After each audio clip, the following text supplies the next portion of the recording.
Hello everyone, good evening. मैं शरद यादव एक बार फिर से आप सभी का स्वागत है आपके अपने यूट्यूब चैनल ग्लैंस एकेडमी पर।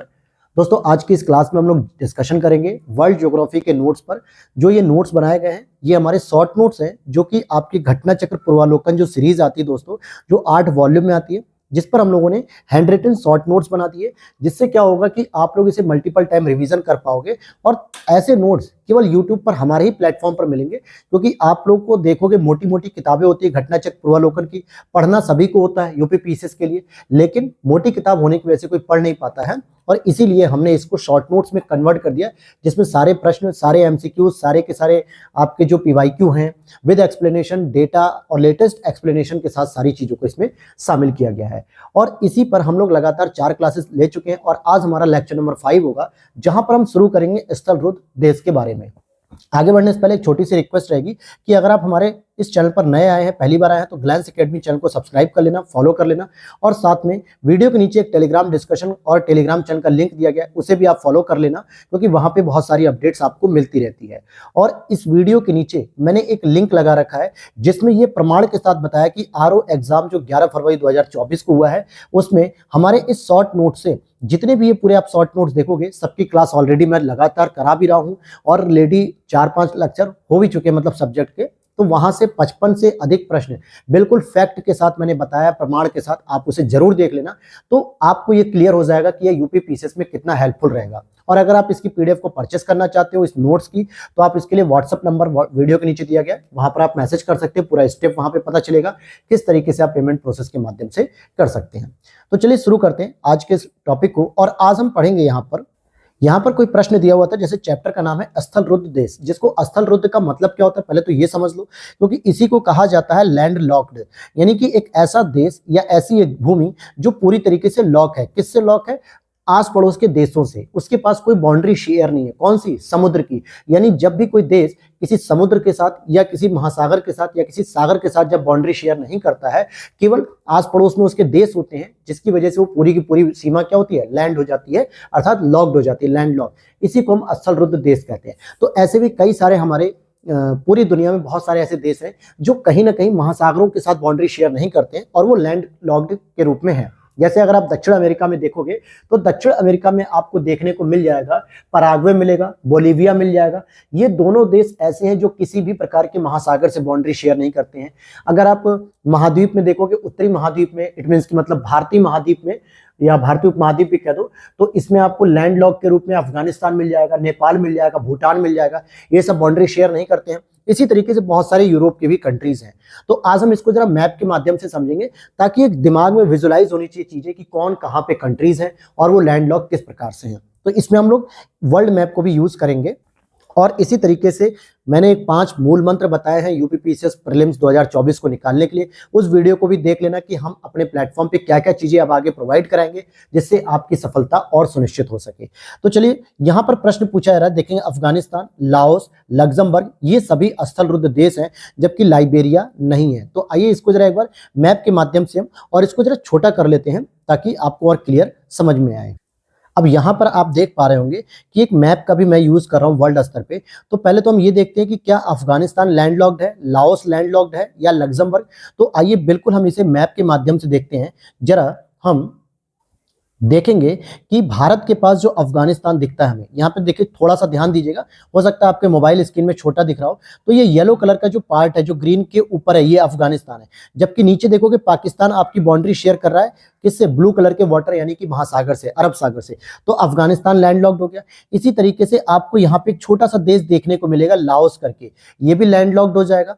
फिर क्या कह रहा है? लग्जमबर्ग की बात कर रहा है। तो लग्जमबर्ग के लिए आप आ जाइए यूरोपीय। अब यहाँ पे बहुत छोटे छोटे ये देश हैं, तो आपको इससे पता चल जाएगा कि कौन कौन से देश आपके कैसे हैं, लैंडलॉक्ड हैं। अब यहाँ पे देखिए बहुत छोटा लिखा हुआ, यहाँ पे इस एरिया में लग्जमबर्ग देखने को मिलता है। तो ये सभी कैसे देश हैं? आपके लैंडलॉक्ड हैं। आगे चलते हैं हम लोग जरा। अब यहाँ पर आप देखोगे कि पूछा जा रहा है चाड के बारे में।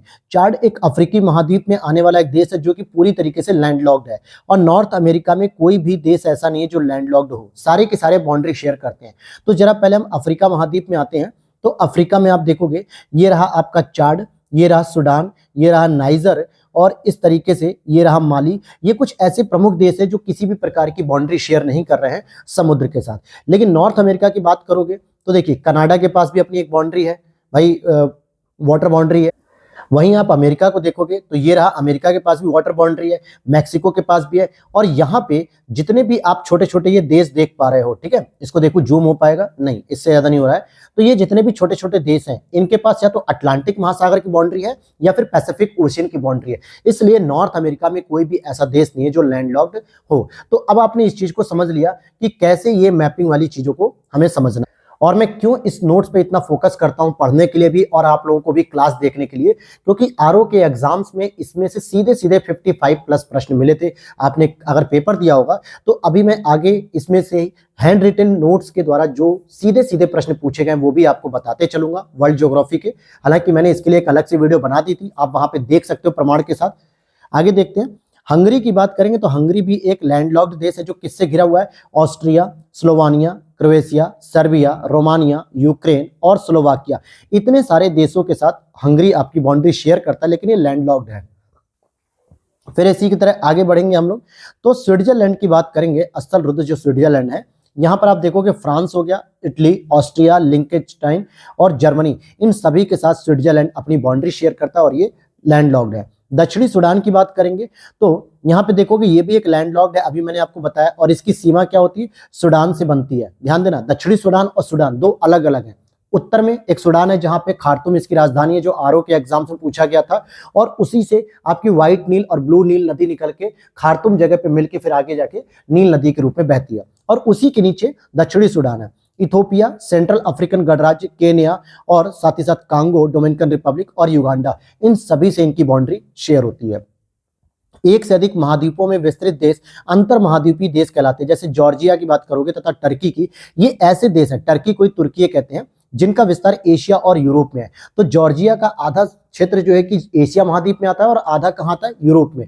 उसी तरीके से टर्की भी जो भूमध्य सागर के पास है, आप उसे देखोगे आधा हिस्सा उसका एशिया में आता है और आधा हिस्सा आपका यूरोप में आता है। तो ऐसे देशों को हम अंतर महाद्वीपीय देश कहते हैं।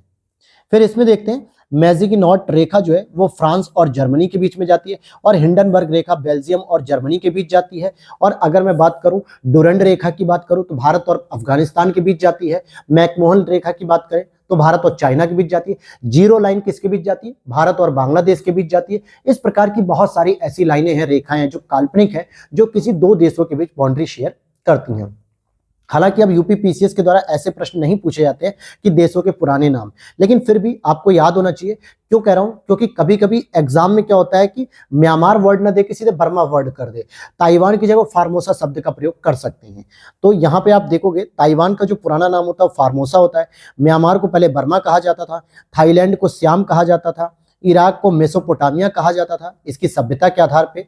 फिर वहीं पे हम देखेंगे कि वर्तमान नाम और पुराना नाम, अब जैसे जिम्बाब्वे हरारे, ठीक है, उसे हम सैलिसबरी कहते थे पहले। इथोपिया एबिसीनिया के नाम से जाना जाता था। किनसासा लियोपोल्डविले कहते थे, और घाना गोल्ड कोस्ट के नाम से भी जाना जाता था। जिम्बाब्वे पहले दक्षिणी रोडेशिया के नाम से जाना जाता था, इसकी राजधानी हरारे है। अब यहाँ पे हम बात करेंगे कुछ इंपॉर्टेंट अंतरराष्ट्रीय सीमा रेखाएं जहां से प्रश्न जरूर बनता है। जैसे अगर आप रियो ग्रांडे नदी की बात करेंगे तो ये सीमा बनाती है मैक्सिको और यूएसए के मध्य, और ये सारी चीजें मैं अब आपको आज शाम को या फिर कल जो है कि मैं मैपिंग की क्लास लेकर स्टार्ट करने वाला हूं, और वहां से आपको वर्ल्ड लेवल की जो पूरी मैपिंग होती है वर्ल्ड मैप ज्योग्राफी में, वो पूरी कंप्लीट कराऊंगा, जिसमें कहाँ पे इंपॉर्टेंट नदी है जो बाउंड्री बना रही है, कौन सी इंपॉर्टेंट लेक्स हैं, उनके आसपास कौन कौन से स्टैब्लिशमेंट बंदरगाह है या इंडस्ट्री है, ये सभी चीजें मैं आपको प्रॉपर तरीके से इसकी मैपिंग कराऊंगा, जो आपके लिए काफी हेल्पफुल रहेगी। तो बस आज या फिर कल जरूर आपको क्लास देखने को मिलेगी इस पे। तो रियो ग्रांडे नदी की बात करेंगे तो ये सीमा बनाती है मैक्सिको और संयुक्त राज्य अमेरिका के मध्य। विक्टोरिया झील की बात करेंगे तो ये आपका युगांडा और तंजानिया के मध्य सीमा बनाती है। युगांडा और केन्या तथा केन्या तंजानिया के बीच अंतर्राष्ट्रीय सीमा बनाती है। इट मीन्स कि ये जो झील है वो युगांडा तंजानिया के मध्य भी है, युगांडा केन्या के मध्य भी है, केन्या तंजानिया के मध्य भी है। इन देशों के बीच में ये झील बनाती है अंतर्राष्ट्रीय सीमा। उसी तरीके से अगर आप देखोगे यहाँ पे कि मैकमोहन रेखा के बारे में पूछा जा रहा है, तो ये भारत और चीन के बीच में 1914 में बना रही थी। रेड क्लिफ के बारे में बात करेंगे तो भारत और पाकिस्तान के बीच में है। 38वीं नॉर्थ यानी कि 38 नॉर्थ अक्षांश रेखा उत्तरी कोरिया और दक्षिणी कोरिया को पूरी तरीके से विभाजित करती है। अब आ जाइए यहाँ पे देश की राजधानियां। जितनी भी हमने यहाँ पे देश की राजधानियां लिखी हैं उनमें से सीधे प्रश्न पूछा गया था आपसे। कांगो जायरे की मतलब कांगो गणराज्य की पूछी गई थी, युगांडा की पूछी गई थी, रवांडा की पूछी गई थी। ये सारी राजधानियां हमने इसमें लिखी हैं। तो देखते हैं म्यांमार की जो राजधानी है वो क्या, नेपिता यानी कि नाई पाइटा कहते हैं। कंबोडिया की राजधानी नोम पेन है। वियतनाम की राजधानी हनोई सबसे इंपॉर्टेंट है दोस्तों ये। लाओस की राजधानी है विंस्टियन। स्लोवानिया की राजधानी क्या है, तो लुज्बुलजाना। और सेशल्स की राजधानी विक्टोरिया, ध्यान देना विक्टोरिया। सियरा लियोन की फ्रेटियन और उज्बेकिस्तान की ताशकंद। तो ताशकंद भी आपको याद रखनी है, उज्बेकिस्तान की राजधानी होती है। वहीं अगर आप देखोगे स्लोवाकिया गणराज्य की राजधानी ब्रातिस्लाव है। पेरू की राजधानी आपकी लीमा है। चिली की राजधानी सेंटियागो है। अर्जेंटीना की राजधानी ब्यूनस आयर्स है। इथोपिया की राजधानी अदिस बाबा है। हालांकि ये वर्ल्ड मैपिंग में सारी राजधानी आपको दोबारा रिवीजन कराऊंगा और वहीं से आपको बहुत सारी चीजें तैयार हो जाएंगी, क्योंकि मैं इसकी फिजिकल प्रेजेंस को आपके माइंड में क्रिएट करूंगा। कैसे करूंगा, वहां पर आपको पहुंचाऊंगा, काल्पनिक माध्यम से आपको पहुंचाऊंगा, और वहां तक जब आप पहुंचोगे तो उस चीज को याद कर लोगे एक ही बार, तो बार बार आपको याद करने की जरूरत नहीं पड़ेगी। ठीक है। अब यहां पर देखिए, उत्तर कोरिया की बात करेंगे तो ये प्योंगयांग है, और दक्षिण कोरिया की बात करेंगे तो सियोल। घाना की बात करेंगे तो अक्रा। ये कई बार पूछी जाती है राजधानी, ठीक है, ये मैचिंग करने के लिए आती है, अक्रा याद रखना। नामीबिया की विंडहॉक, ये भी याद रख लेना, क्योंकि इसी जगह से, विंडहॉक से ही हमारे यहाँ राष्ट्रीय चीता जो पुनर्वास था, तो इसके अंतर्गत 8 चीतों को लाया गया था। और नाइजीरिया की याद रख लेना, अनूखा। ठीक है, ये कुछ इंपॉर्टेंट राजधानियां हैं। और अगर हम बात करें, जैसे झुकी लाट के लिए प्रसिद्ध पीसा स्थित है, कहां पे, जो पीसा की मीनार है वो इटली में है। जाम्बिया की राजधानी लुसाका है। युगांडा की कंपाला, देखिए यही आपको मैचिंग करने के लिए आया था। अजरबैजान की बाकू है। गैम्बिया की बांजुल है। और लाटविया की रीगा है। और देखते हैं, तो अगर हम यहाँ पे राजधानी की बात करें तो हंगरी की राजधानी होगी बुडापेस्ट। जायरे या कांगो लोकतांत्रिक गणराज्य की राजधानी क्या हो जाए, किनशासा। यह भी आया था आपके आरओ एग्जाम से मैचिंग करने के लिए। केन्या की बात करेंगे तो नैरोबी। वेलिंगटन की बात करेंगे न्यूजीलैंड। क्योंकि देखिए देश कम से कम 215 या 210 के आसपास है, तो सबकी राजधानी तो हम याद नहीं कर सकते, लेकिन कुछ इंपॉर्टेंट राजधानियां उनको जरूर याद करना चाहिए। और आरओ में सेम टू सेम वही प्रश्न मिलान करके आ भी गया था। ऑस्ट्रेलिया की राजधानी आपकी कैनबरा है। वॉशिंगटन डीसी आपकी अमेरिका की राजधानी है। सऊदी अरब की राजधानी क्या है दोस्तों, रियाद है। फिर फिनलैंड की बात करेंगे तो फिनलैंड की राजधानी हेलसिंकी। डेनमार्क की राजधानी कोपेनहेगन। नॉर्वे की राजधानी ओस्लो। और स्टॉकहोम की राजधानी स्वीडन है। तो ये कुछ इंपॉर्टेंट राजधानियां हैं। जो कुछ और देश हैं इनको भी देख लेते हैं, रिवीजन ही होगा आपका। जैसे हवाना की बात करेंगे तो ये क्यूबा की है। फिर ब्राजील की बात करेंगे तो ब्राजीलिया। फिजी की बात करेंगे तो सुवा। लेबनान की बेरूत। और गुयाना की जॉर्ज टाउन। माली की बात करें, मतलब मालदीव की राजधानी माले हो जाएगी। मॉरिशस की बात करेंगे तो पोर्ट लुइस हो जाएगी। श्रीलंका की श्री जयवर्धनेपुरा। ये कई लोगों को श्रीलंका की राजधानी दोस्तों नहीं पता है। ठीक है, ताजिकिस्तान की दुशानबे हो जाएगी। और मैंने उज्बेकिस्तान की बताई थी आपको, ताशकंद। फिर तंजानिया की राजधानी की बात करेंगे तो डोडोमा हो जाएगी। स्विट्जरलैंड की राजधानी बर्न। वेनेजुएला की कराकस। साइप्रस की निकोसिया। और कोलंबिया की बोगोटा। ये इंपॉर्टेंट है बोगोटा, क्योंकि अभी इसी बार पहली बार ऐसा हुआ कि वैश्विक स्तर पर डॉल्फिन मछलियों को बचाने के लिए एक ग्लोबल कन्वेंशन, मतलब कि ग्लोबल एग्रीमेंट हुआ है विश्व के देशों के बीच में। और ये महत्वपूर्ण ऐतिहासिक समझौता आपके बोगोटा में हुआ है। तो याद रख लेना, पूछ सकता है, हो सकता है पीसेस में। पराग्वे की राजधानी कई बार पूछी गई है, असंसियस के नाम से। ध्यान देना कि पराग्वे और उरुग्वे, इसमें बहुत सारे लोगों को कंफ्यूजन हो जाता है। तो पराग्वे आपका एक लैंडलॉक कंट्री है। ताजिकिस्तान की बात करेंगे तो दुशांबे। और किर्गिस्तान की बिस्केक। तुर्कमेनिस्तान की असगाबत, क्या हो जाएगी, असगाबत। मोरक्को की राजधानी क्या होगी, राबात। ट्यूनीशिया की राजधानी ट्यूनिस। अल्जीरिया की राजधानी अल्जीयर्स। और बमाको जो है ये माली की राजधानी है। केप वर्डे प्राइसा की। तो ध्यान देना, बमाको जरा इंपॉर्टेंट है, ये आपसे पूछता है, माली की राजधानी। फिर आप देखोगे एंटीगुआ या बारमूडा की बात करेंगे तो सेंट जॉन्स हो जाएगा। डोमिनिका की रोसेक। डोमिनिकन गणराज्य की सेंट डोमिको। और एल सल्वाडोर की सेंट सल्वाडोर है। तो एल की क्या हो गई, सेंट सल्वाडोर हो गई।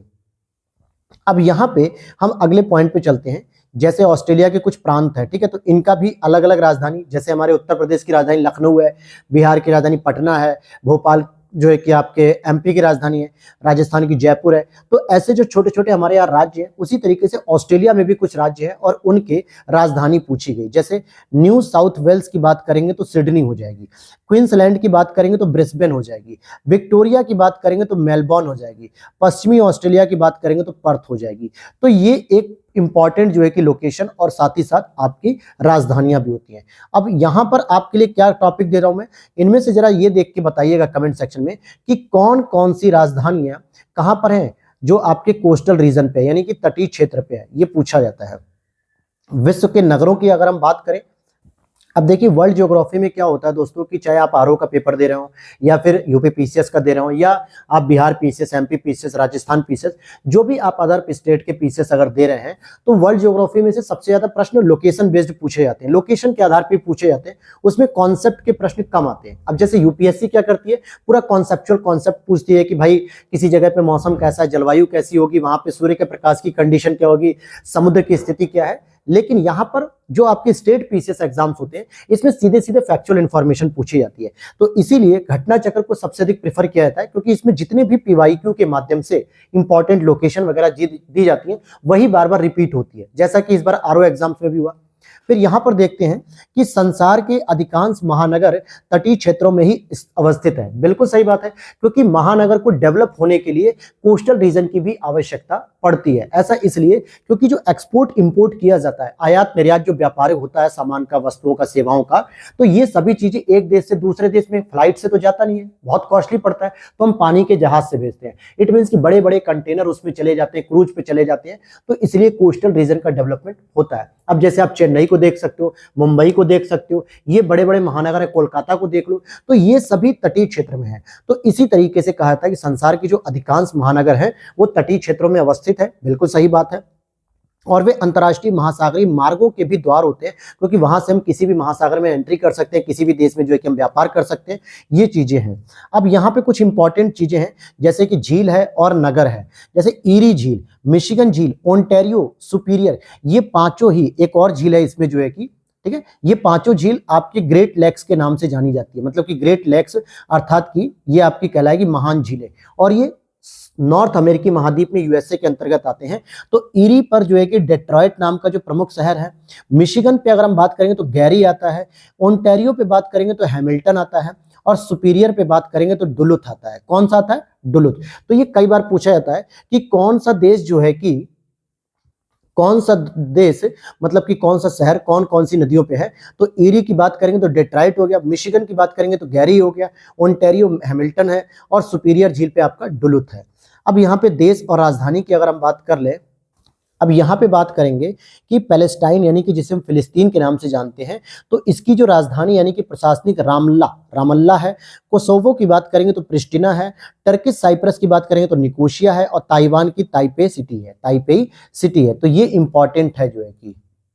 फिर यहाँ पर हम देखते हैं कि कैलिफोर्निया यानी यूएसए के निम्न नगरों में से कौन सा सिलिकॉन घाटी के अंतर्गत अवस्थित है, यानी कि सिलिकॉन वैली के अंतर्गत। तो कैंपबेल आता है, पोला आता है, पोला आल्टो, और सांता क्लारा आता है। अब यहाँ पे देखिए ये सब बस ऐसे फैक्ट है जिसे बस आपको रट सकते हो, याद रख सकते हो, इससे ज्यादा और कुछ भी आप यहाँ पे नहीं कह सकते हैं। ठीक है, तो बस इतनी ही चीजें हैं जो है कि।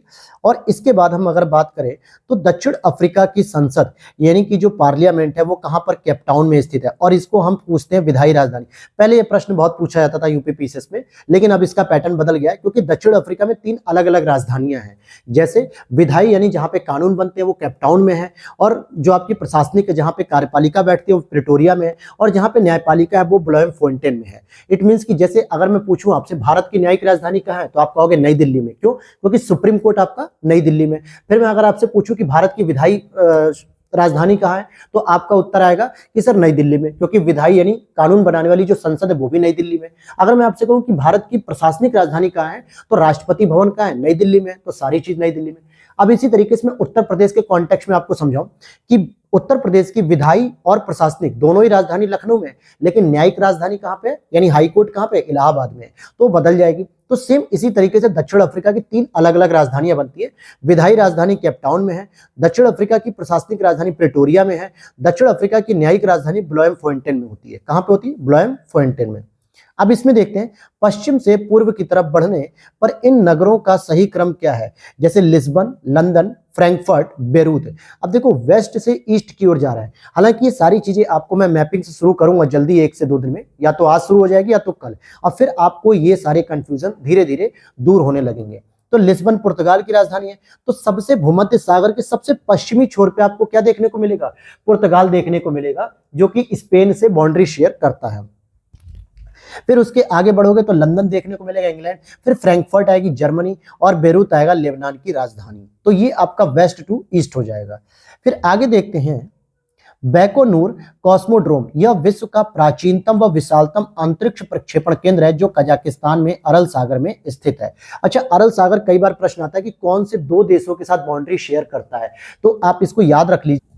एक तो होता है आपका कजाकिस्तान और दूसरा होता है आपका उज्बेकिस्तान। इन 2 देशों के बीच में अरल सागर बाउंड्री शेयर करता है। तस्मानिया द्वीप ऑस्ट्रेलिया का एक ऐसा प्रांत है जो दक्षिण में बास जलडमरू मध्य द्वारा अलग होता है। कहां पर? बास जलडमरू मध्य द्वारा अलग होता है तस्मानिया का। डरबन की बात करेंगे तो दक्षिण अफ्रीका का दूसरा सबसे अधिक जनसंख्या वाला भी नगर है, दक्षिण अफ्रीका का डरबन। अब यहां पर हम बात करेंगे आर्कटिक वृत्त, जो कि क्या होता है 66.5 डिग्री से होता है। चाहे आप इसे नॉर्थ में कहोगे क्योंकि ये नॉर्थ में आर्कटिक होता है, लेकिन 66.5 डिग्री अगर मैं साउथ की बात करूंगा तो ये अंटार्कटिक हो जाएगा। तो आर्कटिक वृत्त जो है कि कितने देशों से गुजरता है, जो मुख्य रूप से आपके स्कैंडिनेवियाई देश होते हैं, बहुत शांतिपूर्ण रहते हैं। तो फिनलैंड हो गया, नॉर्वे हो गया, स्वीडन हो गया। आइसलैंड आर्कटिक वृत्त के दक्षिण में स्थित है। ये सारी चीजें मैं समझा दूंगा आपको। सन सिटी अवस्थित है आपकी कहां पे? दक्षिण अफ्रीका में। अभी बस मैं आपसे यही रिक्वेस्ट करूंगा कि आप जितना अधिक हो सके इसे रट लीजिए। अभी एक प्रश्न पूछ लेगा आर्कटिक वृत्त से गुजरने वाले देशों की श्रेणी में कौन नहीं आता है? फिनलैंड दे देगा, नॉर्वे दे देगा, स्वीडन दे देगा, स्विट्जरलैंड ऑप्शन दे देगा। तो आपको लगेगा ये सारे बहुत पीसफुल देश हैं, आप स्विट्जरलैंड को भी लेके कंफ्यूज हो जाओगे, जबकि स्विट्जरलैंड आपका 66.5 डिग्री के पास नहीं होता है। अब यहाँ पे कुछ देश हैं और उनके सबसे बड़े नगर के रूप में पूछा जा रहा है। जैसे कनाडा का सबसे बड़ा नगर होता है आपका टोरंटो।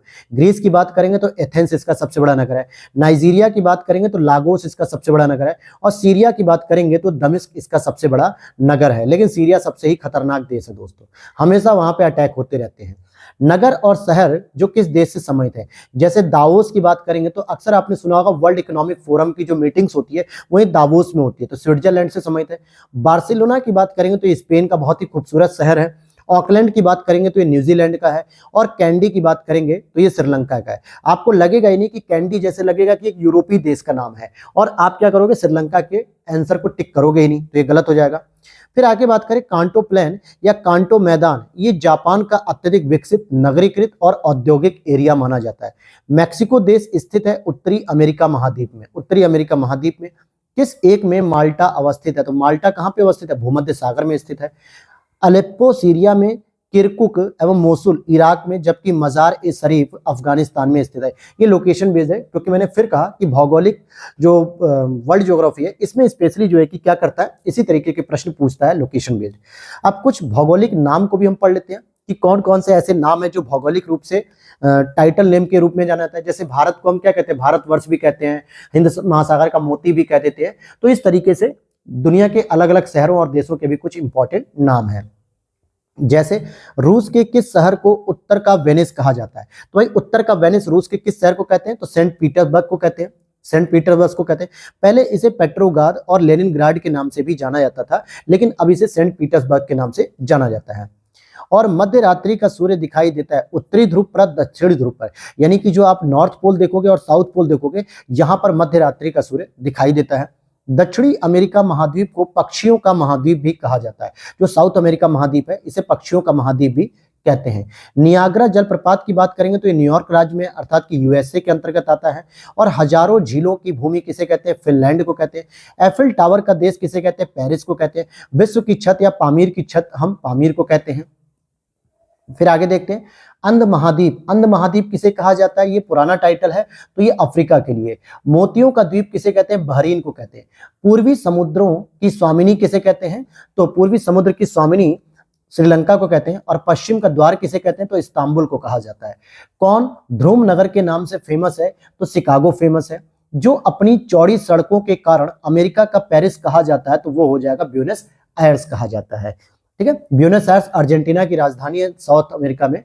यूएसए के किस राज्य को ब्लू ग्रास स्टेट भी कहा जाता है? तो केंटुकी को।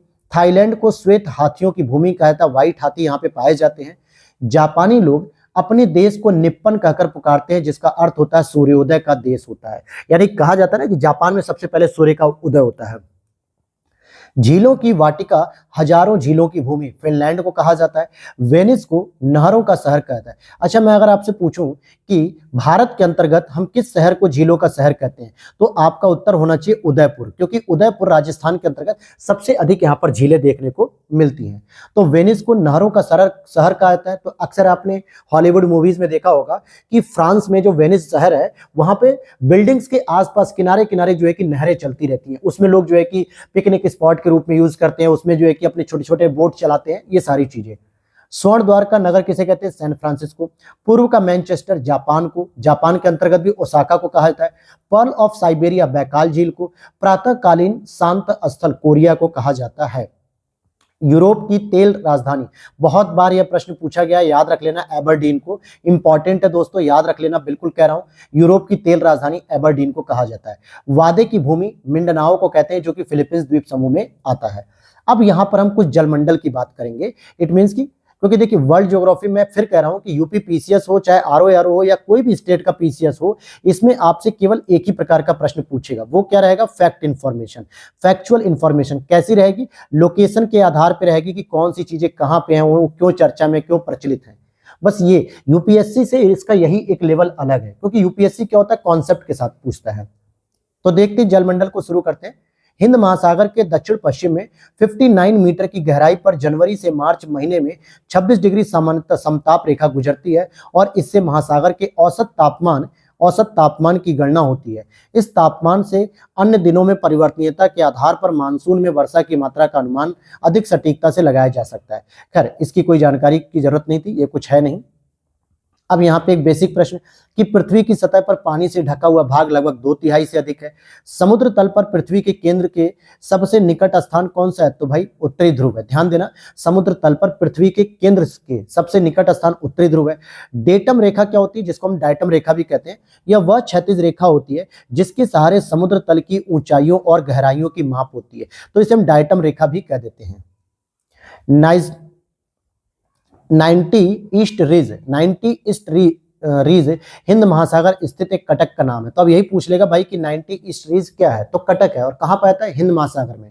भूमि में गुरुत्वाकर्षण जल शून्य अथवा 1/3 एटमॉस्फेयर से कम के तनाव पर स्थित होता है। केशिका जल 1/3 से 31 एटमॉस्फेयर तनाव के बीच पाया जाता है।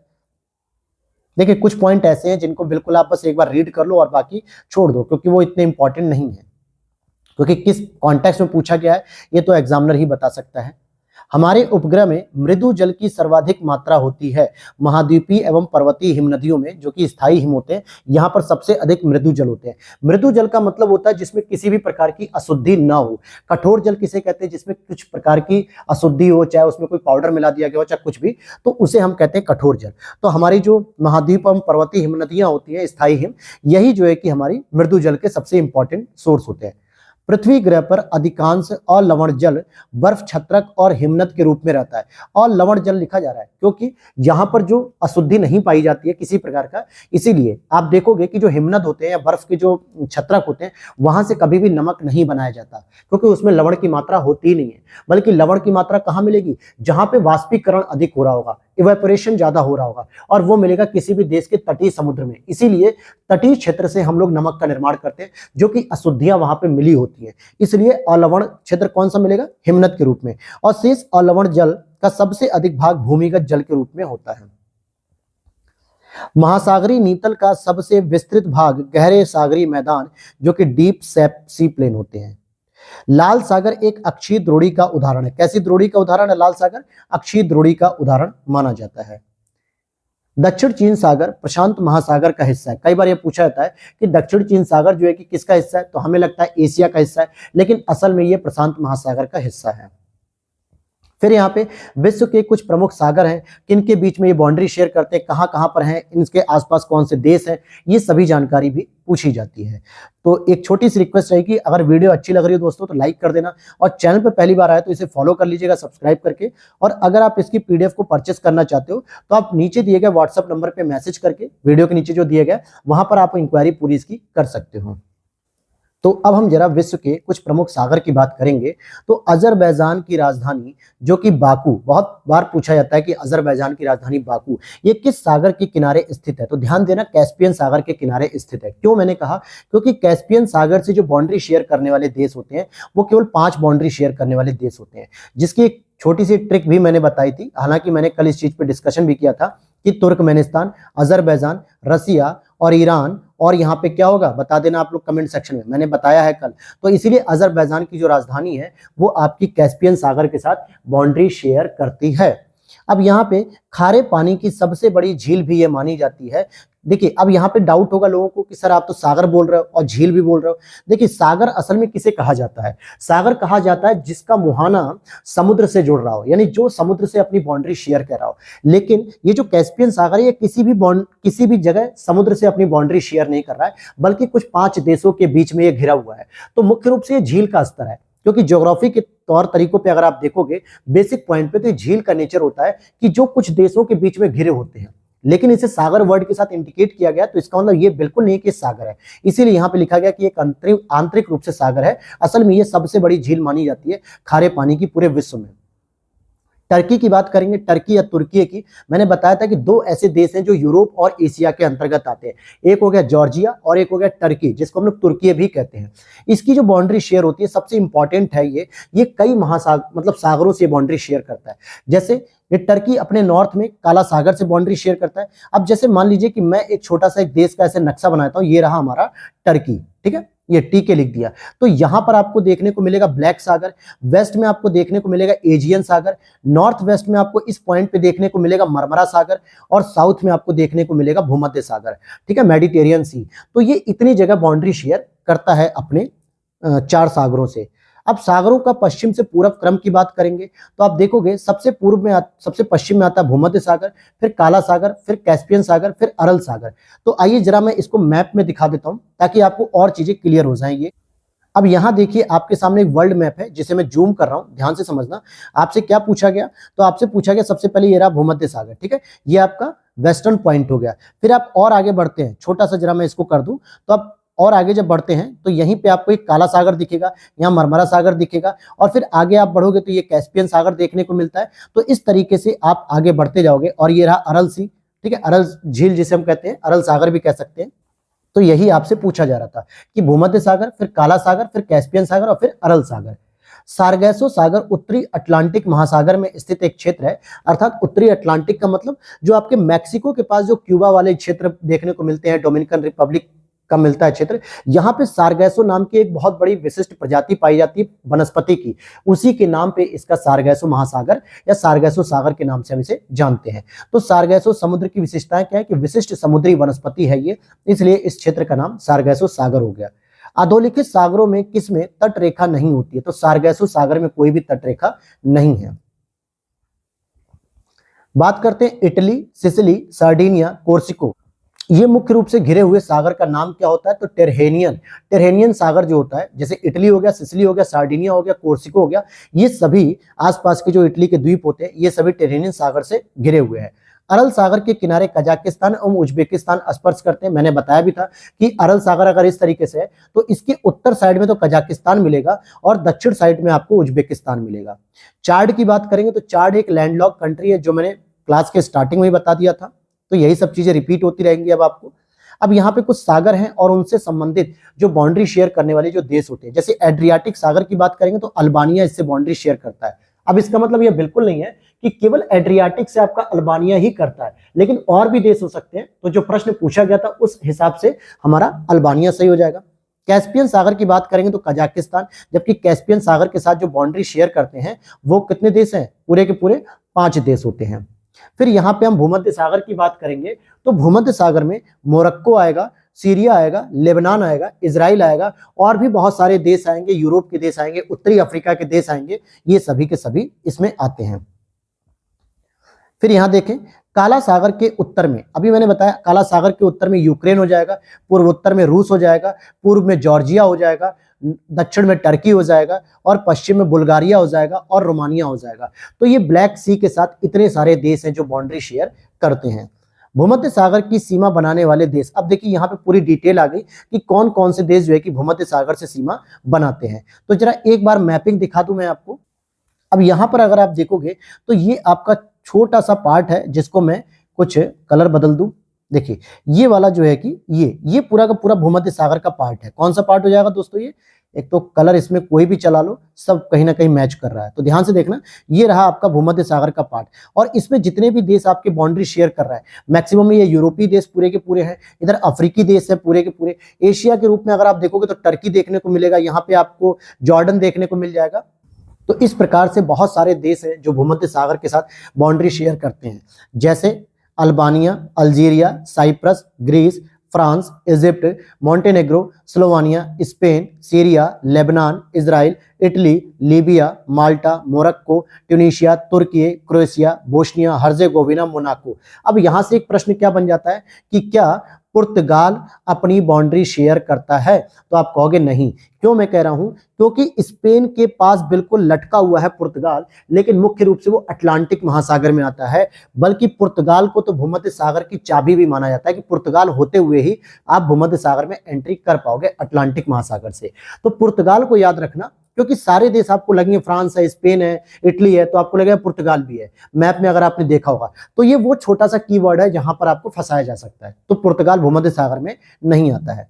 बाल्टिक देश कौन से होते हैं जो बाल्टिक सागर के साथ बाउंड्री शेयर करते हैं? इसमें 9 देश आते हैं, Denmark, Germany, Poland, Lithuania, Latvia, Estonia, रूस, फिनलैंड और स्वीडन। तो ये प्रमुख देश हैं जो बाल्टिक सागर के साथ बाउंड्री शेयर करते हैं। अब हम बात करेंगे महासागरीय धाराओं की बात करेंगे। तो महासागरीय धाराओं की अगर मैं बात करूं तो इसमें 2 प्रकार की धाराएं होती हैं, जिसको हम लोग कहते हैं, एक तो कोल्ड करंट और एक होती है आपकी वार्म करंट, अर्थात गर्म जल धारा और ठंडी जल धारा। तो इसका एक बेसिक रीजन मैं आपको बता दूं समझने का। यहां आप मैप देख रहे हैं और एक बीच में अगर मैं आपको दिखाना चाहूं तो बीच में ये रही 0 डिग्री की एक लाइन जा रही है। ध्यान से समझना, 0 डिग्री की एक लाइन जा रही है जिसको मैंने रेड कलर से खींचा है।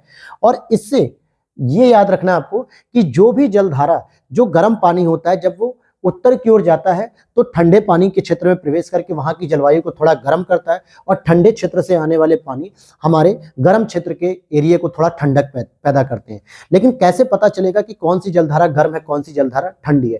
तो बस अगर आपके माइंड में थोड़ा सा एक फ्रेमिंग होगी तो आप ये कह सकते हो कि जो भी जलधारा आपके 0 डिग्री के आसपास से ऊपर उठ रही है, ठीक है, या वो नीचे जा रही है, अगर उनकी उत्पत्ति 0 डिग्री के आसपास के क्षेत्रों से हो रही है तो आप उसे क्या कह दोगे? गर्म जलधारा कह दोगे, क्योंकि 0 डिग्री पर सबसे अधिक जलवायु गर्म होती है, तापमान सबसे अधिक होता है, तो ये सभी गर्म जलधारा होंगी। लेकिन अगर कोई जलधारा 90 डिग्री वाले नॉर्थ पोल से होके नीचे की ओर आ रही है तो आप कहोगे कि वो ठंडे क्षेत्रों से आ रही है, यानी वो जलधारा कौन सी जाएगी? ठंडी जलधारा हो जाएगी। तो इन्हें ठंडी जलधारा कहा जाएगा। अब जैसे यहीं पर मैं आपको रिवीजन करा देता हूं। जैसे समझिएगा कि अगर यहाँ पे ग्रीनलैंड से आती हुई जो जलधारा है वो इस तरीके से नीचे उतर रही है, एरो पे ध्यान देना, लैब्राडोर से भी एक धारा नीचे उतर रही है, तो ये कैसी ठंड जलधारा होगी? तो इसे आप कहोगे ठंडी। क्यों सर? क्योंकि ये ठंडे क्षेत्रों से आ रही है। अगर मैं कहूं अलास्का जलधारा ऐसे करके आती है तो ये नीचे से जा रही है ऊपर, इट मीन्स कि 0 डिग्री के नियरेस्ट पॉइंट से जा रही है, तो आप कहोगे ये गर्म जलधारा है। वहीं कैलिफोर्निया की जलधारा ऊपर से नीचे आती है तो आप कहोगे कि ये ठंडी जलधारा है। तो आई थिंक समझ गए आप लोग कि कैसे जलधाराओं का डिवीजन होता है। वहीं अगर मैं कहता हूं कि हम्बोल्ट की जलधारा जो चिली के नजदीक होती है और ये ठंडी जलधारा है क्योंकि ये 0 डिग्री मतलब कि 90 डिग्री की तरफ से आ रही है। Is it clear? तो इस तरीके से आपको जलधाराओं का भी डिवीजन करना होगा। तो चलो पढ़ते हैं इसको भी, जलधारा के बारे में क्या लिखता है ये कि महासागरों में धाराओं की उत्पत्ति कई कारकों के सम्मिलित प्रभाव से होती है, जैसे पृथ्वी का परिभ्रमण यानी कि जो आवर्तन होता है, जो परिक्रमण करती है, तापमान में भिन्नता, वायु दाब एवं हवाएं और वाष्पीकरण तथा वर्षा का प्रभाव अधिक होता है। अर्थात कि जैसे जैसे आपकी पृथ्वी घूम रही है तो पानी भी उस पर जो है वो भी तो घूमता रहता है। इसकी वजह से ध्रुवों वाला पानी, जो पोलर वाला पानी है, पोल वाला, ध्रुवों वाला, वो 0 डिग्री की ओर आता है, और 0 डिग्री वाला पानी क्या होता है, वो ध्रुवों की ओर जाता है। पश्चिम वाला पानी पूरब की ओर जाता है, पूरब वाला पानी पश्चिम की ओर आता है। तो इट मींस कि पृथ्वी के घूमने से पानी भी घूमता बहुत तेजी से। तापमान में भी, क्योंकि जो तापमान आपका 0 डिग्री के आसपास, 30 डिग्री के आसपास ज्यादा तेजी से गर्म होता है, तो वहां के समुद्र की जलधारा भी गर्म होती है। जबकि 90 डिग्री या 60 डिग्री, 80 डिग्री के आसपास जो सूर्य का प्रकाश बहुत कम पहुंचता है या नाम मात्र का पहुंचता है, तो ऐसे में वहां की जलधारा क्या होगी, ठंडी होगी, यानी वहां का पानी कैसा होगा, ठंडा होगा। वायु दाब हो गया, वाष्पीकरण हो गया, ये सभी फैक्टर होते हैं जो महासागरीय जलधाराओं को प्रभावित करते हैं। तो ये सारे के सारे जो प्रभाव होते हैं वो महासागरीय धाराओं को प्रभावित करते हैं। और अब हम इस प्रकार से कुछ इंपॉर्टेंट महासागरीय धाराओं के बारे में डिस्कशन करेंगे। जैसे अगर आप देखोगे कि अग्लुहास की धारा दक्षिण हिंद महासागर में प्रवाहित होने वाली एक गर्म जल धारा है। अब जरा मैं यहाँ पे आपको मैपिंग के साथ बताऊंगा, इमेजेस के साथ, ताकि आपको और आसानी से समझ में आ जाए। तो अब आपको यहाँ पे दिख रहा होगा थोड़ा सा, अगर नहीं दिख रहा है तो मैं जूम करता हूँ, लेकिन पहले आप ये कि इमेजिन कर लीजिए कि ये आपका वर्ल्ड मैप है जो आप देख रहे हो। इमेजिन क्या करना है, ये तो देख ही रहे हो दोस्तों आप। तो अब इसी में हमसे कहा जा रहा है कि अग्लुहास की धारा दक्षिणी हिंद महासागर में प्रवाहित होने वाली एक गर्म जलधारा है। तो कैसे पता चलेगा, अच्छा ये वाली जो जलधारा है ना, ये बहुत बार प्रश्न पूछा जाता है, तो ये गर्म जलधारा क्यों है, इसका मतलब क्या हो गया कि गर्म जलधारा कहीं ना कहीं विश्वत जो जोन होता है, विश्वती रेखी जोन, वहां से आती है। तो हम ये मानेंगे कि ये रही आपकी, जैसे ये 0 डिग्री की रेखा है, ठीक है, 0 डिग्री रेखा है, तो ये यहां से होकर आने वाली जलधारा है, और ये 0 डिग्री के नियरेस्ट पॉइंट से उत्पन्न हो रही है, और ये आपके अफ्रीका महाद्वीप के मेडागास्कर वाले जोन से होके आ रही है। तो इसलिए ये कैसी जलधारा हो गई, एक गर्म जलधारा हो गई, और ये दक्षिणी हिंद महासागर में आती है। ठीक है, कहाँ पे होती है, दक्षिणी हिंद महासागर में। वैसे अगर आप देखोगे कि उत्तरी अटलांटिक प्रवाह द्वारा सर्वाधिक लाभान्वित होने वाला जो देश होता है वो नॉर्वे होता है। जो उत्तरी अटलांटिक की बात करेंगे, जैसे ये रहा नॉर्थ अटलांटिक ओशियन, और इससे जो सबसे अधिक प्रभावित होता है यानी कि पॉजिटिव रूप में, तो वो होता है आपका ये वाली जलधारा के साथ नॉर्वे यहाँ पे हो जाता है। वहीं अगर हम बात करें कि दक्षिणी अटलांटिक महासागर में शीतल जल द्वारा धारा बेंगुला धारा प्रभावित होती है, कैसी, ठंडी जलधारा। तो जरा इसको बात कर लेते हैं कि ठंडी जलधारा कैसे बेंगुला हो गई। तो मैंने आपको बताया था कि जो बेंगुला की जलधारा होती है वो यहाँ पे चलती ब्राजील के पास, सॉरी ब्राजील के पास नहीं चलेगी, वो यहाँ पे चलेगी। आप देखोगे अफ्रीका महाद्वीप के निचले पॉइंट से वो शुरू होकर कुछ ऐसे ऊपर आती है 0 डिग्री की तरफ, यानी निचले पॉइंट में इसकी उत्पत्ति हुई, अर्थात यहाँ पे ठंडे महासागरों में इसकी उत्पत्ति हुई, इसलिए इसको शीतल जल की धारा भी कहा जाता है। और ये दक्षिणी अटलांटिक यानी कि साउथ अटलांटिक ओशियन में इसकी उत्पत्ति होती है। तो इन चीजों को अगर आप इमेजिन कर पा रहे होंगे तो महासागर की जो धाराएं हैं वो आपको काफी अच्छे समझ में आएगा। और ये दक्षिण अफ्रीका के पश्चिमी तट के सहारे उत्तर दिशा में प्रवाहित होती है, यानी जो दक्षिण अफ्रीका दिख रहा है आपको, ये जो है अफ्रीका महाद्वीप का दक्षिण अफ्रीका वाला जो जोन है, यहां से आपको देखोगे पश्चिमी तट, यानी कि वेस्टर्न एरिया हो गया, ये ईस्टर्न हो गया, तो पश्चिमी तट से प्रवाहित हो रही है किधर, उत्तर दिशा की ओर। अच्छा, एक कॉमन पॉइंट आपको बता दूं कि मैक्सिमम जो महाद्वीप हैं उनके पश्चिमी तट वाली जितनी भी जलधाराएं होती हैं वो सामान्यतः कैसी जलधारा देखने को मिलेगी, ठंडी जलधारा देखने को मिलेगी। और जो पूर्वी तट वाली जलधाराएं होती हैं वो सामान्यतः गर्म जलधारा होती है। एक प्रमाण के तौर पर अगर मैं आपको बताना चाहूं तो आप अगर छोटा मैंने कर दिया है, यहां पे देखोगे तो यहां बेंगुला की जलधारा ये पश्चिमी तट पे कैसी है, ठंडी, जबकि ब्राजीलियन जलधारा गर्म जलधारा है पूर्वी तट पे। उसी तरीके से आप अफ्रीका के पश्चिमी तट पे देखोगे तो बेंगुला की जलधारा ठंडी, वहीं अग्लुहास की जलधारा गर्म। ऑस्ट्रेलिया की बात करेंगे तो ऑस्ट्रेलिया में आप देखोगे पश्चिमी ऑस्ट्रेलिया की जलधारा ठंडी और पूर्वी ऑस्ट्रेलिया की जलधारा गर्म। तो ये कुछ इंपॉर्टेंट जलधाराएं हैं। फिर देखते हैं हिंद महासागर की धाराएं, जैसे अग्लुहास की जलधारा हो गई, मोजाम्बिक जलधारा हो गई, दक्षिण हिंद महासागर की जलधारा हो गई। हालांकि तीनों ही जलधाराएं कैसी हैं, गर्म होती हैं। यहाँ पे अग्लुहास की जलधारा आपको देखने को मिलेगी इस तरीके से, ये मोजाम्बिक की जलधारा देखने को मिलेगी, और ये दक्षिणी हिंद महासागर की जलधारा। ऐसे ही आप देखोगे कि दक्षिणी अटलांटिक महासागर में धाराओं के एक पूर्ण वृत्त के निर्माण में योगदान देती है बेंगुला की जलधारा, ब्राजील की पश्चिमी पवन प्रवाह की जलधारा। ये एक पूरे एक सर्किल के रूप में इसका निर्माण करती है। कैसे करती है, आप यहाँ पे देखोगे कि बेंगुला की जलधारा ये इस तरीके से उठ के ऐसे आती है, विश्वती जलधारा कुछ इस तरीके से आती है, ब्राजीलियन जलधारा कुछ ऐसे आती है, और फिर यही आगे चल के जो है कि फिर बेंगुला की जलधारा के रूप में उत्पन्न होती है। तो इस तरीके से ये पूरा एक सर्कल बन जाता है। कैसा बन जाता है, सर्कल बन जाता है। तो यहां पर यही चीज मैं आपको समझाना चाह रहा था। आगे देखते हैं गल्फ स्ट्रीम, नॉर्वेजियन जलधारा और फ्लोरिडा की जलधारा उत्तरी अटलांटिक महासागर में गर्म जलधारा है। गल्फ स्ट्रीम, नॉर्वेजियन और फ्लोरिडा ये तीनों ही जलधाराएं आपकी गर्म जलधारा हैं। गल्फ स्ट्रीम किस प्रकार की जलधारा है, तो ये गर्म जलधारा है। पश्चिमी वायु प्रवाह कैसी है, तो ये पश्चिमी वायु के क्षेत्र में वो ऊपर पूरब की ओर चलने वाली धीमी धारा है। पेरू की जलधारा, जिसको हम लोग हम्बोल्ट के नाम से भी जानते हैं, ये प्रशांत महासागर में उठने वाली चिली के समीप, चिली के पश्चिमी तट से ये ठंडी जलधारा है। पश्चिमी ऑस्ट्रेलिया जलधारा, ये हिंद महासागर में उठती है, लेकिन जब पश्चिमी है तो इट मीन्स कि ये भी एक ठंडी जलधारा है। तो ये कॉमन पॉइंट से आप एलिमिनेट कर पाओगे। अगर आपको कुछ लोकेशन के बारे में पता रहेगा तो आप कह सकते हो कि अगर ये पश्चिमी तट पे है तो इट मीन्स कि ये कैसी जलधारा होगी, ठंडी जलधारा होगी। ठीक है, फिर आगे देखें, प्रशांत महासागर से संबंधित जो धारा होती है वो क्यूरोशिवो होती है, कैलिफोर्निया होती है, हम्बोल्ट होती है, और आपकी अलास्का की जलधारा हो गई। ये सभी प्रमुख प्रमुख जो जलधारा है, पूर्वी ऑस्ट्रेलिया की जलधारा, ये सभी आपको कहां देखने को मिलेंगी, प्रशांत महासागर में देखने को मिलेंगी। ब्राजील की धारा एक गर्म जलधारा, मैंने अभी आपको बताया कि ब्राजील किस तट पे है, पूर्वी तट पे है, और पूर्वी तट पे मैक्सिमम जो जलधारा है वो ठंडी जलधारा होती है, जबकि वहीं पश्चिमी तट पे हम्बोल्ट या पेरू की जलधारा जिसे हम कहते हैं वो कैसी जलधारा होती है, वो आपको देखने को मिलेगी ठंडी जलधारा। अटलांटिक महासागर में ब्राजील के तट पर प्रवाहित होती है फॉकलैंड की जलधारा, लेब्राडोर की और कनारी की ठंडी जलधारा होती है। ये बात क्लियर हो गई। अब यहाँ पे एक अगला टॉपिक है हमारा लवणता। लवणता दोस्तों क्या होती है, ध्यान दीजिएगा। लवणता का जो मानक होता है वो 1000 ग्राम मिलीग्राम के हिसाब से होता है, मतलब कि 1000 जो ग्राम पानी होता है, यानी कि एक लीटर पानी की बात करेंगे तो इसमें 1000 के हिसाब से होता है। तो लवणता का एक बेसिक कॉन्सेप्ट आप समझिएगा। कैसे समझना है, ध्यान से समझना। लवणता का मतलब क्या होता है दोस्तों, नमक होता है कि नहीं होता है, और नमक की उत्पत्ति कब होती है, जैसे मान लो जितना अधिक वाष्पीकरण का मान बढ़ता जाएगा, यानी कि जो सतह का पानी है ये कैसा होता जाएगा, ये उड़ जाएगा भाप के रूप में। कैसे उड़ेगा, भाप के रूप में उड़ता जाएगा। तो जितना अधिक वाष्पीकरण होगा उतना ही अधिक ये पानी भाप के रूप में उड़ेगा। तो यहाँ पे जो बचे हुए जो डॉट डॉट दिखेंगे आपको, व्हाइट व्हाइट दिखेगा तट के किनारे, यही आपका कहलाता है नमक। तो अब एक बात समझ में आ गई, नमक यानी कि लवण। और लवण कहां पे अधिक मिलेगा, लवणता कहां पे अधिक होगी, जहां पे वाष्पीकरण अधिक होगा। और वाष्पीकरण कहां अधिक होता है, जहां पे टेम्परेचर का मान बहुत अधिक होता है। तो अब आपने एक चीज समझी कि समुद्र में, आप ध्यान देना कि समुद्र के जो ऊपरी क्षेत्र होते हैं या तट के किनारे वाले क्षेत्र होते हैं, जहां पे आपको देखने को मिलेगा कि बहुत अधिक जो है कि तापमान का मान ज्यादा है, तापमान अधिक है, तो वहां पे सिंपली क्या देखने को मिलेगा, लवण की मात्रा अधिक देखने को मिलेगी। तो मुझे कॉमन सी बात बताना कि समुद्र के अंदर गहराइयों में क्या लवणता की मात्रा ज्यादा होगी, मैं कहूंगा नहीं।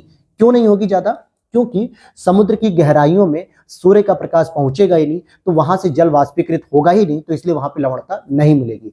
अच्छा, अक्षांश पे अगर मैं बात करूं, देखो बहुत अच्छे से समझा रहा हूं, इस चीज को समझ लो, ठीक है, वरना फिर बाद में गलत करके आओगे। ये 0 डिग्री है, ये 30 डिग्री है, और ये 30 डिग्री साउथ है, ठीक है, ये 90 डिग्री है, ये नॉर्थ हो गया, ठीक है, और ये आपका 90 डिग्री साउथ हो गया। अब मुझे बताओ सबसे अधिक लवणता कहां मिलेगी, तो आप कहोगे सर 90 डिग्री पे, तो मैं कहूंगा गलत, क्योंकि 0 से 30 डिग्री नॉर्थ साउथ के बीच में सबसे अधिक सूर्य का प्रकाश होता है, कर्क रेखा से मकर रेखा के बीच में। और जब यहाँ पे टेम्परेचर अधिक होता है तो यहाँ पे लवणता का मान भी कैसा होगा, अधिक होगा। कैसा होगा, अधिक होगा। तो 90 डिग्री के आसपास जहां पे सूर्य का प्रकाश ही कम है, तो वहां पे लवणता मिलेगी क्या, तो मैं कहूंगा बहुत ही कम। तो ऐसे महासागरों में लवणता का मान कैसा होगा, कम होगा, जो 30 डिग्री से ऊपर होंगे। तो ये होता है आपके लवणता का कॉन्सेप्ट। और कॉन्सेप्ट में आपको मैंने चीज बता दी, तो एक कॉमन सेंस लगाना है कि जहां पे टेम्परेचर अधिक मिलेगा, तो इसीलिए डेड सी, मृत सागर, जो कि सबसे अधिक लवणीय माना जाता है। वॉन झील भी सबसे अधिक लवणीय मानी जाती है, 333% होती है, डेड सी का भी ऐसी होता है। लेकिन अब प्रश्न ये उठता है दोस्तों कि 0 डिग्री पे मैं बता रहा हूं, ठीक है, 30 डिग्री के आसपास डेड सी मिलता है, मतलब मृत सागर जो है कि 30 डिग्री के आसपास मिलता है। तो आपके दिमाग में क्वेश्चन आएगा कि सर सबसे अधिक तो जो है कि तापमान 0 डिग्री के आसपास होता है, तो वहां पे क्यों नहीं लवणता अधिक मिली, हम क्यों 30 डिग्री के पास गए, 28-29 डिग्री के आसपास। तो उसके पीछे एक बेसिक लॉजिक ये बनेगा दोस्तों, क्योंकि 0 डिग्री पे जितना अधिक टेम्परेचर होता है उतना ही अधिक वहां पे रेन भी तो होती है, यानी कि वर्षा भी तो होती है। और जहां पे वर्षा का मान अधिक है टेम्परेचर होने के साथ, तो क्या वहां पे वाष्पीकरण सबसे अधिक होगा, तो मैं कहूंगा नहीं। वाष्पीकरण तब अधिक होता है जब धूप केवल अधिक हो, खूब गर्माहट हो, टेम्परेचर अधिक हो, लेकिन बारिश नहीं होनी चाहिए। तो 0 डिग्री पे बारिश भी सबसे अधिक होती है, इसलिए वहां पे टेम्परेचर जो है कि नॉर्मल हो जाता है और वहां पे वाष्पीकरण 0 हो जाता है। जबकि 30 डिग्री पे क्या होता है, टेम्परेचर भी अधिक होता है, वाष्पीकरण अधिक होता है, जबकि वहां पे वर्षा का मान क्या होता है, सामान्यतः कम हो जाता है। इसलिए डेड सी में सबसे अधिक लवणता पाई जाती है। तो अब आते हैं हम अगले टॉपिक पे सीधे अपने यहाँ से, कि महासागर का वह क्षेत्र जहां गहराई के साथ साथ लवणता तीव्र गति से बढ़ती हो, वो हेलोक्लाइन कहलाता है। तो ध्यान देना, अब आप कहोगे सर आप तो कह रहे थे गहराई के साथ नहीं, तो हेलोक्लाइन क्षेत्र में तो लवणता तेजी से बढ़ेगी, लेकिन जब हेलोक्लाइन के और नीचे जाओगे, जहां पे समुद्र में सूर्य का प्रकाश नहीं पहुंचेगा, वहां वाष्पीकरण नहीं होगा, तो वहां पे जो है कि क्या होगा, लवणता का मान घटता चला जाएगा। सागरीय लवणता का जो मुख्य स्रोत होता है वो होती है भूमि। महासागरों की औसत लवणता 35, यहाँ पे ध्यान देना, यहाँ पे 35% प्रति ग्राम करके होती है ये। और सागरीय जल की लवणता में सोडियम क्लोराइड का अधिकतम योगदान होता है। भाई लवण का मतलब ही होता है कि NaCl, सोडियम क्लोराइड, जो नमक हम लोग खाते हैं उसमें क्या होता है, सोडियम क्लोराइड तो ही होता है। अब आ जाओ, देखो उच्चतम लवणता पाई जाती है वॉन झील तुर्की में। और टर्की कहाँ पे, भूमध्य सागर के आसपास है। भूमध्य सागर का जो जोन होता है वो क्या होता है, 30 से 32 डिग्री के आसपास होता है अक्षांशीय रेखा पे। अगर आप गौर करोगे 27 से 32 के आसपास है। इट मीन्स कि उस जोन में जहां पे वर्षा कम होती है, टेम्परेचर अधिक होता है, इसलिए वहां पे सबसे अधिक लवणता पाई जाती है, लगभग 330%। सेकंड नंबर पे आता है डेड सी, यहाँ पे 238% होती है। लाल सागर में बात करेंगे, रेड सी में तो 36 से 41, और ग्रेट सॉल्ट में बात करेंगे, ग्रेट सॉल्ट लेक में, तो ये हो गया आपका 220%। तो ऐसे आपके लिए ये कॉन्सेप्ट मैंने आपको बताया। और प्रशांत महासागर में लवणता का जो मान होता है 34.85 से 36 होता है। हिंद महासागर में लवणता 35 से 36 होती है। भूमध्य सागर में लवणता 37 से 39 होती है। अब बताइए हिंद महासागर का विस्तार कहाँ पे है, हम भारत के नीचे देखते हैं। इमेजिन करना दोस्तों, भारत ये इस तरीके से बना हुआ है, तो यहाँ पे 8 डिग्री हो गया कि नहीं, तो 0 डिग्री के नजदीक है भारत, और यहीं पे तो हिंद महासागर पूरा विस्तृत है। और मैंने क्या कहा, 0 डिग्री के आसपास जो है कि, या 0 से 10 डिग्री के आसपास जहां पे घने जंगल पाए थे, सदाबहारी वन, वहां पर आपको वर्षा का मान अधिक देखने को मिलेगा टेम्परेचर के साथ, इसलिए वहां पे लवणता का मान सामान्यतः कम रहेगा। और भूमध्य सागर में टेम्परेचर अधिक है, वाष्पीकरण अधिक है, लेकिन वर्षा का मान कम है, इसलिए वहां पे भूमध्य सागर के पास वॉन झील हो गई जो टर्की में पाई जाती है, डेड सी हो गया, तो इनमें सबसे अधिक लवणता पाई जाती है। तो ये बस बेसिक कॉन्सेप्ट है, याद रख लेना बिल्कुल अच्छे से। यदि समुद्र में जल का घनत्व बढ़ता है तो यह लवणता में वृद्धि का सूचक होता है, अर्थात सागरीय लवणता में वृद्धि के कारण जल का घनत्व भी बढ़ जाता है। अब आते ज्वार भाटा की बात करेंगे, तो ज्वार और भाटा की उत्पत्ति सूर्य एवं चंद्रमा के आकर्षक बल तथा पृथ्वी पर उत्पन्न होने वाले दो अभिकेंद्री बलों या केंद्र उन्मुख और तथा अपकेंद्री बल, केंद्रोपसारित बल के परिणामी बल के फलस्वरूप होता है। इट मीन्स कि जब चंद्रमा अपनी ओर खींचता है आकर्षक बल की ओर, और पृथ्वी अपनी ओर जो है कि बल लगाती है, तो ऐसे में जो नदी में पानी होता है, मतलब समुद्र में, वो पानी या तो ऊपर उठता है फिर या तो नीचे जाता है। पानी का ऊपर उठना क्या कहलाता है, ज्वार कहलाता है। और पानी का ये जो नीचे उतरना होता है, ये वाला एरिया नीचे उतरता है, तो इसे हम भाटा कहते हैं। क्यों होता है, क्योंकि एक तरफ चंद्रमा अपने आकर्षक बल की ओर खींच रहा है, दूसरी तरफ पृथ्वी अपने आकर्षक बल के रूप में खींच रही है। तो इस पृथ्वी पे जो समुद्र होता है, समुद्र या महासागर का पानी, तो ये जब ऊपर उठता है प्रभाव से, तो इसी को हम कहते हैं ज्वार, और जब ये नीचे उतरता है तो इसे हम कहते हैं भाटा।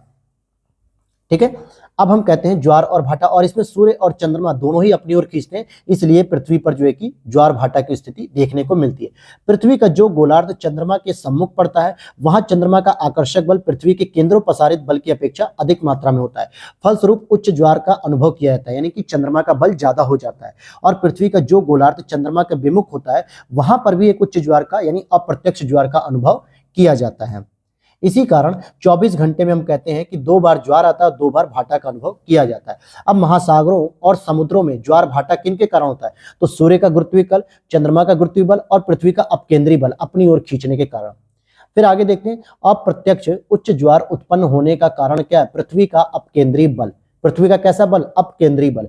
बृहद ज्वार आता है, ध्यान देना, बृहद ज्वार कब आता है, जब सूर्य, पृथ्वी तथा चंद्रमा एक सीधी रेखा में होते हैं। मतलब यहाँ पे तो हो गया सन, यहाँ पे हो गया आपका मून, और यहाँ पे हो गया अर्थ, तो ये दोनों ही अपनी तरफ फोर्स लगाएंगे और पृथ्वी अपनी तरफ लगाएगी, इसलिए यहाँ पे बृहद ज्वार की स्थिति पैदा होती है समुद्र के पास।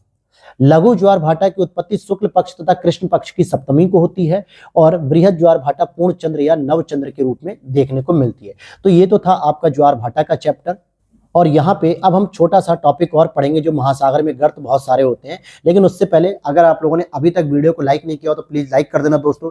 साथ ही साथ चैनल पे पहली बार हो तो उसे फॉलो कर लेना, और टेलीग्राम चैनल को ज्वाइन कर लेना, जहाँ पे अदर पीडीएफ्स और क्लास की अपडेट आपको सबसे पहले मिल जाती है, और चैनल के बेल नोटिफिकेशन को ऑन कर लेना। और अगर अभी तक आप नहीं क्लियर हो पाए कि इसकी पीडीएफ कहाँ से मिलेगी, तो इसकी पीडीएफ मिलेगी आपको व्हाट्सएप पे। और कैसे मिलेगी, उसके लिए नीचे दिए गए व्हाट्सएप नंबर पे मैसेज करेंगे, तो वहां पे आप पेमेंट करके इस पीडीएफ को परचेस कर सकते हैं। और इसकी ही नहीं, जितने भी घटना चक्र के हमने शॉर्ट नोट्स बनाए हैं, चाहे polity, geography, Indian geography, history, modern, ancient, environment, biology, सारे सब्जेक्ट आप ले सकते हो वहां से। ठीक है, तो चलिए टॉपिक पे आते हैं, महासागरीय गर्त की बात करेंगे।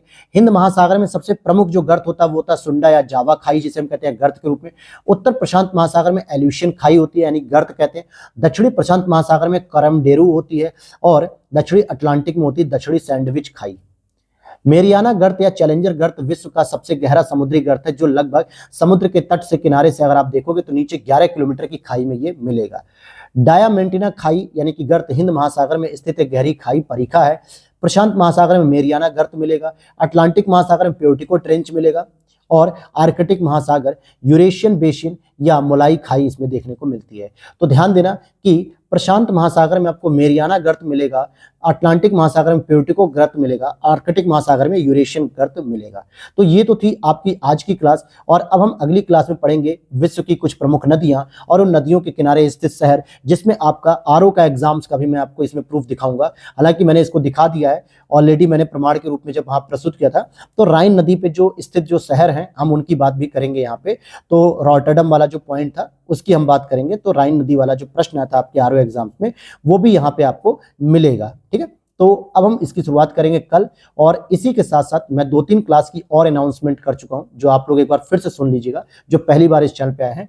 तो डेली अब आपको मॉडर्न हिस्ट्री की क्लास देखने को मिल रही है, वर्ल्ड ज्योग्राफी की क्लास देखने को मिल रही है, और हमने एक नया यूट्यूब प्लेटफॉर्म खोला है, यानी ओपन किया, जिसका नाम है अबाउट यूपीएससी, जिसका लिंक आपको वीडियो के नीचे मिल जाएगा। मैं आपसे इस चैनल के सपोर्ट की उम्मीद करता हूं, क्योंकि इसी पर अब विजन आईएएस की जो मंथली मैगजीन में चलाता था PT 365, ये सभी क्लासेज आपको विजन आईएएस से रिलेटेड अब अबाउट यूपीएससी नए यूट्यूब प्लेटफॉर्म पे मिलेगा, जिसका लिंक मैंने डिस्क्रिप्शन बॉक्स में लगा दिया है। तो मिलते हैं नेक्स्ट वीडियो में। Thanks for watching.